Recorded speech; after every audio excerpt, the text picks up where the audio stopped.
What's up? It's Drumatic, man. Today we got Tekashi6IX9INE, A Boogie, and Mr. Fetty Wap himself. I didn't really know what to think when I saw this pop up. I didn't know Fetty was still making music, and I didn't know that A Boogie and Tekashi6IX9INE would be making any music together anytime soon. A Boogie's really been doing his thing lately.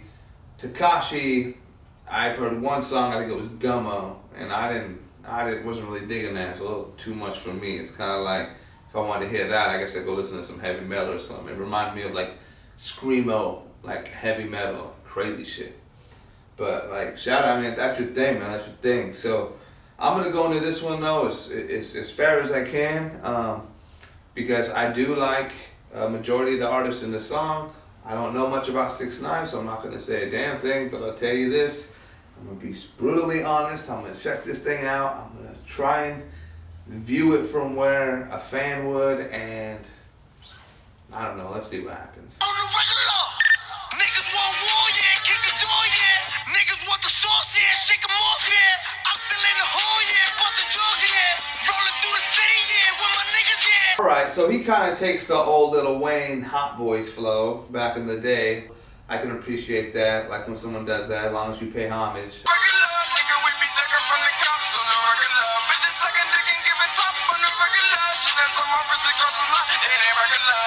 To me, sounds way over, I don't know, like too much effects. I know everything's effects heavy nowadays, which is fine, but it was almost like they layered 4 voices directly on top of each other that weren't panned necessarily.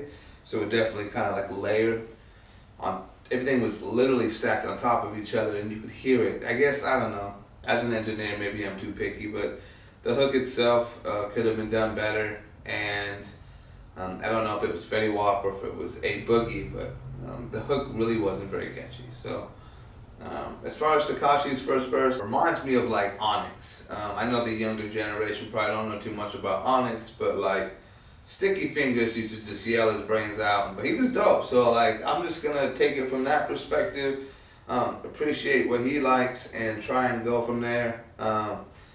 The one thing I didn't like so far, it was really repetitive. He was saying, you know, on the regular, over and over again. And it's cool, like if you're gonna use it for like a 4-bar scheme or something, you're not gonna overplay it. But don't do it too long because it stretches itself thin. It doesn't sound good after a while. So I don't know, Fetty Wap doesn't sound very good. I think Tekashi did a much better job. I think Fetty Wap sounds like he's just kind of trying to sing the whole hook, and it doesn't sound good because it's very much like the chorus. So it's like, what's what kind of deal. So you want to make sure your chorus definitely stands out, but you want your verse to stand away from the hook. You don't want to blend in with it, you know, except for maybe transition into it. That's about it.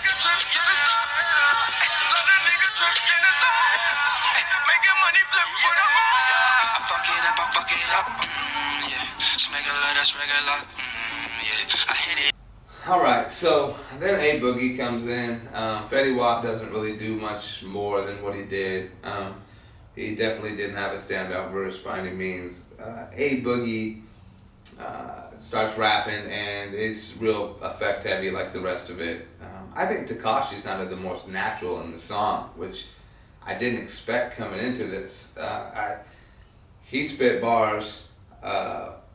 I mean, kinda. I mean, like I said, he had parts that were rather repetitive, but he spit bars decent. What's his name? Fetty Wap basically was just sing rapping, and it didn't come off very well. And then A Boogie kind of followed his lead. A Boogie just sang rap and did better than Fetty Wap did, but like, A Boogie could rap. So sometimes I know people don't want to do the same thing all the time, and they might think that they sound like it's getting played out or something, but like, bro, if you can spit bars, man, do it, man. If you got flow, do it. I fuck it up, yeah. Smegular, that's regular, yeah. I hit it on the tour bus, ooh, yeah. If I'm a player, you a slut, ooh, yeah. I told my 30. If a song is saturated with a bunch of singing throughout it, sometimes it needs that one verse.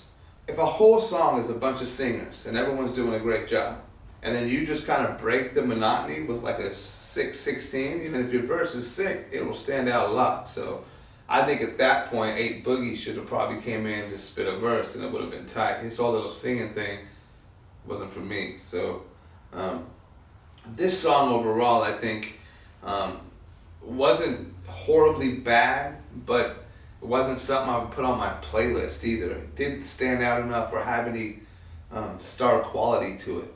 The beat was average. The flow wasn't very good. The lyrics weren't very good. The mix, everything. I'm gonna give this a 2. Just off of the fact that everybody in that song could probably do a better job. Overall, it wasn't very good. 6IX9INE's had some songs that have blown up a lot lately that they got like 50+ million views.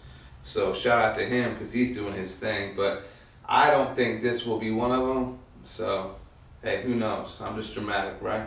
So anyway, hey, but before y'all leave, man, make sure y'all go and right there, tap that money right there. Yeah, make it rain, make it rain. See that pile of money? Make it rain.